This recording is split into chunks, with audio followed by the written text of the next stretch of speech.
It's been a long time tangu mondoka, au kuniacha tana reason, but mekumisi sana, basi soma hii message. It's your boy Sipe Classic.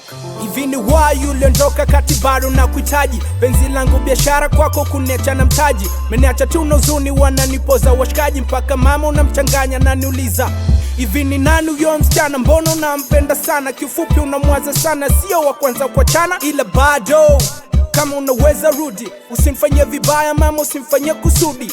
Kula sili kwa sababu sina mudi, na sometimes wanapiga simu zangu upokei, sometimes napokea ukipokea hauongei. Sio siri nimemiss wepo wako zaidi na zaidi, yale maneno yako. Sipe Classic pete ndo yangu ndoto, na vile ukichukiaga unanipiga na mito. Naweza nkasema mengi ukasema na bonga sana, kiukweli nimemisi sana, but this is your text baby, so kama unaweza rudi nijibu na text baby. But this is your text baby, so kama unaweza rudi nijibu na text baby. Inner Flavor.